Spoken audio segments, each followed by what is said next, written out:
ان پاکستان میں cigarette industry ایک اہم ریونیو سورس سمجھی جاتی ہے، مگر حالیہ رپورٹس نے ایک تشویشناک حقیقت کو بے نقاب کیا ہے۔ مارکیٹ میں بڑی تعداد میں ایسے سگریٹ برانڈز کھلے عام فروخت ہو رہے ہیں جو نہ صرف قانونی تقاضے پورے نہیں کرتے بلکہ ٹریک اینڈ ٹریس جیسے اہم نظام سے بھی باہر ہیں۔ سینکڑوں برانڈز کم از کم قانونی قیمت سے بھی کم پر فروخت ہو رہے ہیں، جبکہ اسمگل شدہ سگریٹس کی بڑی تعداد سرحدی نگرانی اور سپلائی چین میں موجود خامیوں کی نشاندہی کرتی ہے۔ ایسے میں یہ معاملہ محض ایک معاشی مسئلہ نہیں رہتا بلکہ ریاستی گورننس اور قانون کی عملداری کے لیے ایک سنجیدہ چیلنج بن جاتا ہے۔ اہم سوال یہ بھی ہے کہ کیا عام صارف جو سستا سگریٹ خرید کر خود کو فائدہ مند سمجھتا ہے در حقیقت غیر قانونی تجارت کو فروغ دے رہا ہوتا ہے؟ آج ہم اس اہم موضوع پر بات کریں گے، جس کے لیے ہمارے ساتھ موجود ہیں ایک ایسی شخصیت جنہوں نے پاکستان میں پبلک اوپینین اور ریسرچ کے میدان میں نمایاں مقام حاصل کیا ہے۔ طارق جنید گورننس اسپیشلسٹ اور institute for public opinion research کے بانی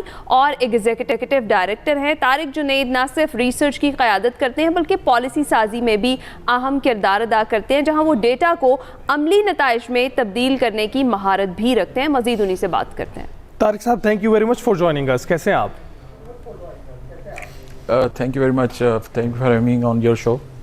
اچھا طارق صاحب، سب سے پہلے یہ جاننا چاہیں گے کہ اتنی بڑی تعداد میں جو ہے ہمیں نظر آ رہا ہے کہ غیر قانونی سگریٹ برانڈز کھلے عام بک رہے ہیں، تو یہ لا انفورسمنٹ کے حوالے سے بھی سوالیہ نشان ہے؟ جی بالکل، thank you for raising this issue and I really appreciate media کے جو اس ایشو کو ریز کر رہا ہے۔ اور آپ کو جیسا پتہ ہی ہے کہ ریسرچ وغیرہ جو ہوتی ہے یہ پاکستان میں اور دنیا بھر میں بڑے ایکسیپٹڈ سائنس ہے، جس کے ذریعے سے ہم یہ مارکیٹ کے انالیسز اور مارکیٹ اسیسمنٹ اور مارکیٹ کے ٹرینڈز کو جو ہے وہ ہم انالائز کر سکتے ہیں۔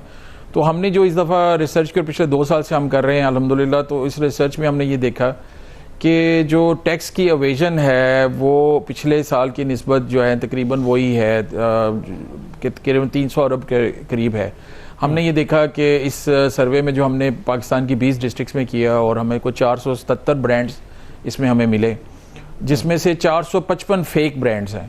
سو یہ ایک بڑی الارمنگ سچویشن تھی کہ صرف 22 برانڈ ایسے ہیں جو لیگلی مارکیٹ میں سیل ہو رہے ہیں، اور اس کا جو ٹیکس امپلیکیشن ہے، ٹیکس ریونیو کا جو امپلیکیشن ہے گورنمنٹ کے اوپر، وہ تقریباً 300 ارب ڈالر کا آ رہا ہے، 300 ارب روپے کا آ رہا ہے، تقریباً $1 بلین سے قریب ہے۔ تو ہم جو ہے ہم دیکھتے ہیں کہ مارکیٹ میں جب اتنا بڑا پوٹینشیل موجود ہے کہ اگر انفورسمنٹ جو ہے وہ ٹھیک کی جائے تو جو ہے پاکستان کو جو ہے مزید 300 ارب روپے جو ہے نا وہ اپنے ٹیکس کے خزانے میں آ سکتے ہیں۔ اچھا، آپ کی جو رپورٹ ہے اس کے مطابق، جس طرح ابھی آپ نے بات بھی کی، بڑی تعداد میں سگریٹ جو برانڈز ہیں وہ ٹریک اینڈ ٹریس سٹیمپ کے بغیر ہی فروخت ہوتے ہیں، تو کیا یہ صرف ایک انتظامی کمزوری کنسیڈر کی جائے یا پھر یہ سمجھا جائے کہ اس کے پیچھے ایک منظم غیر قانونی کاروباری جو پورا سٹرکچر ہے وہ کام کر رہا ہے؟ میرا خیال ہے کہ گورنمنٹ کوشش کر رہی ہے، اور ہم نے یہ رپورٹ شیئر بھی کی، ہم نے گورنمنٹ کے ساتھ بھی، FBR کے ساتھ بھی یہ رپورٹ شیئر کرتے ہیں ہم، ایون ہم نیشنل اسمبلی کے جو فائنانس کمیٹی ہے اس کے ساتھ بھی ہم نے یہ رپورٹ شیئر کی۔ یہاں پہ تھوڑا سا کیپیسٹی کا ایشو ہے، گورنمنٹ کوشش کر رہی ہے، SRO بھی لے کر آئی ہے، اس کو کاگنیزیبل کرائم بھی قرار دیا ہے، جس کے اوپر اگر آپ انلیگل سگریٹ بیچتے ہیں تو 6 مہینے کی قید ہو سکتی ہے۔ تو اس میں گورنمنٹ کی ایفرٹ تو ہے، ایفرٹ نظر آ رہی ہے، اور اسپیشلی آپ میڈیا کی بھی بڑی ایفرٹ ہے جس نے اس ایشو کو ریز کیا۔ تو اگر گورنمنٹ یہ اس کو مزید سخت کرے، انفورسمنٹ کرے، اس میں 2-3 ایشو ہوتے ہیں بیسیکلی۔ انفورسمنٹ کے لیے یا تو وہ ٹیکس ریز کر سکتے ہیں، اور اگر ٹیکس ریز کرتے ہیں تو ہمارا یہ خیال ہے کہ ٹیکس ریز کریں اور ڈیوٹیز ریز کرنے سے اسمگلنگ کی وہ جو ہے نا برانڈز اور بڑھ جائیں گے۔ تو اس کے لیے آن دا اسپاٹ جہاں پہ سیل پوائنٹ ہے وہاں پہ جو ہے نا تھوڑا سختی کرنے کی ضرورت ہے۔ میرا خیال ہے کہ اگر گورنمنٹ جو ہے سیل پوائنٹ پہ زیادہ چیکنگ بیلنس کرے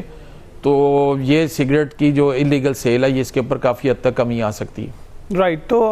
یہ بھی بتائیے گا کہ یہاں پر قوانین موجود ہیں اور بہت سارے جو کاروباری اشخاص ہیں وہ ان قوانین پر عمل کر کے اپنے کاروبار کو چلانے کی کوشش کریں، تو کیا آپ کو یہ نہیں لگتا ہے ایسی صورتحال جس میں غیر قانونی سگریٹس پہلے سے اویلیبل ہوں، اس میں ان لوگوں کو جو قوانین پر عمل درآمد کر کے چل رہے ہیں انہیں کاروباری سزا دی جا رہی ہے؟ جی بالکل، ہم نے اسی سروے میں ہم نے یہ چیز نوٹ کی کہ جو لیگل اور انلیگل سگریٹ کی مارکیٹ ہے وہ تقریباً برابر ہے. یعنی کہ اس وقت جو مارکیٹ میں اویلیبل سگریٹس ہیں وہ 51% لیگلی سولڈ ہو رہے ہیں, اور 49% سگریٹ جو ہے, یعنی ہر 100 میں سے 49 سگریٹ جو ہے وہ انلیگلی سیل ہو رہا ہے, without track and trace stamp کے بغیر ہوگا, یا اس کی جو گرافیکل ہیلتھ وارننگ ہے اس کے بغیر ہوگا, یا وہ منیمم جو لیگل پرائس ہے 162 روپیز کی اس سے نیچے سیل ہو رہا ہے. تو یہ جب چیزیں ہم دیکھتے ہیں تو, اور یہ بھی ساتھ ہم دیکھتے ہیں کہ جو لیگلی اس مارکیٹ کو سیل کر رہے ہیں وہ اپنے اینڈ پہ اپنا ٹیکس بھی جمع کروا رہے ہیں, جو کہ تقریباً 300 ارب کا قریب ریونیو ہے. سو اسی بات سے ہم نے انفرض کیا کہ اگر جو لیگلی کام کر رہے ہیں وہ 300 ارب کا ہر سال ٹیکس دیتے ہیں, اور مارکیٹ شیئر اگر ہاف اینڈ ہاف ہے, یعنی 50% انلیگل شیئر ہے مارکیٹ کا, تو اگر اس کو بھی ٹیکس نیٹ میں لایا جائے تو گورنمنٹ کو 300 ارب کا اور فائدہ ہو سکتا ہے. اور ظاہری بات ہے کہ جو لیگلی اور ٹیکس اینڈ ڈیوٹیز پے کر کے یہ کام کر رہے ہیں ان کی بھی مارکیٹ شیئر جو ہے نا تھوڑی سی انکریز ہو سکتی ہے اس سلسلے میں. رائٹ. اچھا, جس طریقے سے ابھی ہم بات کر رہے تھے اور آپ نے بھی آغاز میں بتایا کہ اگر اس چیز کو روکا جائے تو قومی خزانے میں مزید جو پروفٹ ہے وہ جمع کرایا جا سکتا ہے, تو ٹبیکو انڈسٹری کی جانب سے جمع کرایا جانے والا ٹیکس اگر یہ اس چیز پر کنٹرول حاصل کر لیا جاتا ہے, یہ جو غیر قانونی تجارت ہے اس کے اوپر, تو پھر کیا ہوگا جو ٹیکس کی صورتحال ہے جو جمع کرائی جائے گی قومی خزانے میں؟ جی آبویسلی پاکستان ٹیکس کے خسارے کا ہمیشہ شکار رہا ہے, اور ہم لوگ IMF کے پاس جاتے ہیں اور ان سے جا کے 1-2 بلین مانگتے ہیں, تو تقریباً $1 بلین تو یہی بن جاتا ہے یہاں پر, جو اگر اب اس کو ٹیکس نیٹ میں لے آئیں. تو دوسری بات یہ کہ ایک دیکھیں جو انلیگل مارکیٹ میں سگریٹ سیل آؤٹ ہوتی ہے, ہم اگر یہ کہہ رہے ہیں کہ 300 ارب روپے جو ہیں وہ سائفن آف ہوتے ہیں, تو آپ یہ سوچیں کہ وہ 300 ارب روپے جا کہاں رہے ہیں,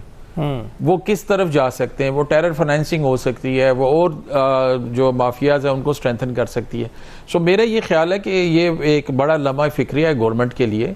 اور گورنمنٹ کو اس میں پرائیویٹ سیکٹر کو بھی شاید انوالو کرنا چاہیے انفورسمنٹ کے لیے. گو کہ یہ لوگ لا لے کر آئے ہیں, SRO بھی دیا ہے انہوں نے, اور ایک SHO کو اختیار دے دیا ہے کہ ایک سیل پوائنٹ پہ اگر انلیگل سگریٹ بک رہا ہو تو اس کو وہ دکان کو سیل بھی کر سکتے ہیں اور 6 مہینے کی تقریباً قید بھی اس کو دے سکتے ہیں. لیکن پھر بھی حالات اتنے اچھے نہیں ہوئے جو پچھلے سال کی نسبت. وہ میرا خیال ہے کہ ہماری ریسرچ یہ شو کر رہی ہے اونلی 5% جو ہے حالات اس سے بہتر ہوئے ہیں. تو اگر ہم یہ دیکھیں کہ اگر ہم یعنی گورنمنٹ کو یہ کہیں یا سجیسٹ کریں, گورنمنٹ خود سے یہ انیشیٹو لے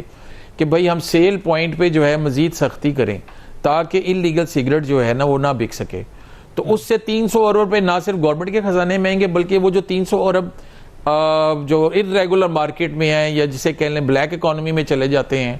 اس کا ذرا امپلیکیشن سوچیں کہ وہ کیا ہو رہا ہے سوسائٹی کے اوپر, وہ پیسے کہاں جا رہے ہیں, یا وہ منی لانڈرنگ ہو رہی ہے یا وہ دوسرے فائنانسز میں استعمال ہو رہے ہیں. بالکل اس سے بھی گورنمنٹ کو نقصان ہے. اور اگر ادھر 300 ارب آ جائیں تو اسکول بن سکتے ہیں, ہاسپٹل بن سکتے ہیں, ہم IMF سے جان چھڑا سکتے ہیں. تو اس طرح کی چیزیں بیسیکلی ہمارا یہ سروے کرنے کا, اور یہ آپ نے سروے بھی کیا, جانا بھی, آپ کو پتا ہے نا کہ اس وقت 320 کے قریب برانڈز ہیں جو مارکیٹ میں اویلیبل ہیں جو کہ غیر قانونی ہیں,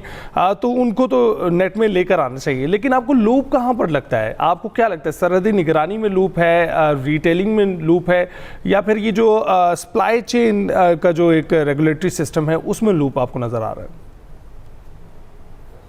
علی صاحب بہت اچھا سوال ہے. میرا خیال ہے کہ یہ تمام جگہوں پہ ہی لوپ ہے. اگر آپ یہ دیکھیں کہ انفارچونیٹلی جو پاکستان میں بھی جو لاز ہیں وہ پاکستان پہ امپلیمنٹ ہوتے ہیں, اور جو انلیگل سگریٹ بن رہے ہیں یا بنتے ہیں موسٹلی وہ یا آزاد کشمیر وغیرہ میں بنتے ہیں, یا پھر باہر سے جو اسمگلنگ ہو کے آتی ہے اس کی بھی ریشو تقریباً 50-50 کے قریب ہے. یعنی کہ جو locally duty not paid cigarette market میں موجود ہے وہ تقریباً 54% ہے,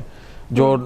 50% کا, اور سمگلڈ میں 46. سو اگر ہم سمگلنگ کو بھی روکیں, اب ہمیں یہ اندازہ ہوتا ہے کہ یہ سمگلنگ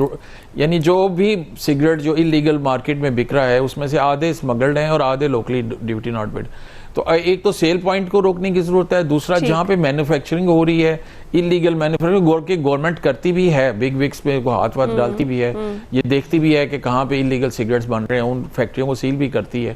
لیکن پھر بھی کچھ ایسے لوپ ہولز ہیں, جیسے میں عرض کر رہا ہوں کہ آزاد کشمیر پہ چونکہ پاکستان کے لاز امپلیمنٹ نہیں ہوتے, وہاں پہ TTS والا بھی سلسلہ شاید نہیں شروع ہوا, تو وہاں اگر یہ ان کو بھی کہا جائے کہ آپ بھی جو ہے ٹریک اینڈ ٹریس سسٹم کو اڈاپٹ کریں تو پھر وہ فائدہ ہو سکتا ہے, کیونکہ وہاں جی رائٹ طارق صاحب کوئکلی کیا بات کہنا چاہیں گے آپ حکومت سے, ایف بی آر سے, قانون نافذ کرنے والے اداروں سے کہ یہ جو غیر قانونی سگریٹ ہے, اس کی جو ٹریڈ ہو رہی ہے, غیر قانونی ٹریڈ ہے, اس کے خلاف صرف بات بیانات تک محدود نہیں رہنی چاہیے بلکہ عملی نتائج بھی سامنے آنے چاہیے تاکہ کچھ فائدہ بھی ہو سکے؟ جی بالکل, ہم لوگ اسی سلسلے میں ہم سیمینارز بھی کرتے ہیں اور منسٹر صاحب کو بھی بلایا تھا ہم نے, اپنا کیانی صاحب کو, ان کو بھی ہم نے ساری یہ بلال کیانی صاحب کو صورتحال بتائی تھی. گورنمنٹ کے اندر ول تو ہے, میرا خیال ہے کیپیسٹی کا ایشو ہے کہ ان کے پاس اتنی کیپیسٹی نہیں ہے, تو اسی لیے ہم تو یہ سجیسٹ کریں گے کہ پرائیویٹ سیکٹر کو, یہ پبلک پرائیویٹ سیکٹر کو انوالو کر کے, پاکستان میں تقریباً 7.5 لاکھ دکانیں ہیں جہاں پہ یہ سیل پوائنٹ ہے, جہاں پہ یہ سیل ہوتے ہیں, تو بیسیکلی تو پہلے سیل پوائنٹ پہ ہی جو ہے نا افیکٹ کرنا چاہیے اس کو, یعنی وہاں پہ سختی کرنی چاہیے, کیونکہ جب سیل پوائنٹ پہ ہی نہیں سیل ہوگا سگریٹ تو اس کا مطلب یہ ہوگا کہ وہ انلیگل سگریٹ کی سپلائی اینڈ ڈیمانڈ جو ہے وہ کم ہو جائے گی. بالکل ٹھیک ہے, گورنمنٹ کے اندر یہ گورنمنٹ کے سامنے بھی آپ کی تجاویز بھی ہمارے ذریعے بھی پہنچ گئی ہیں, اور ریگولیٹ کرنا بہت ضروری ہے کیونکہ ان کو نیٹ میں لے کر آئیں گے تو ہی ٹیکس کم آ پائیں گے. بریک کے بعد آ جاؤں.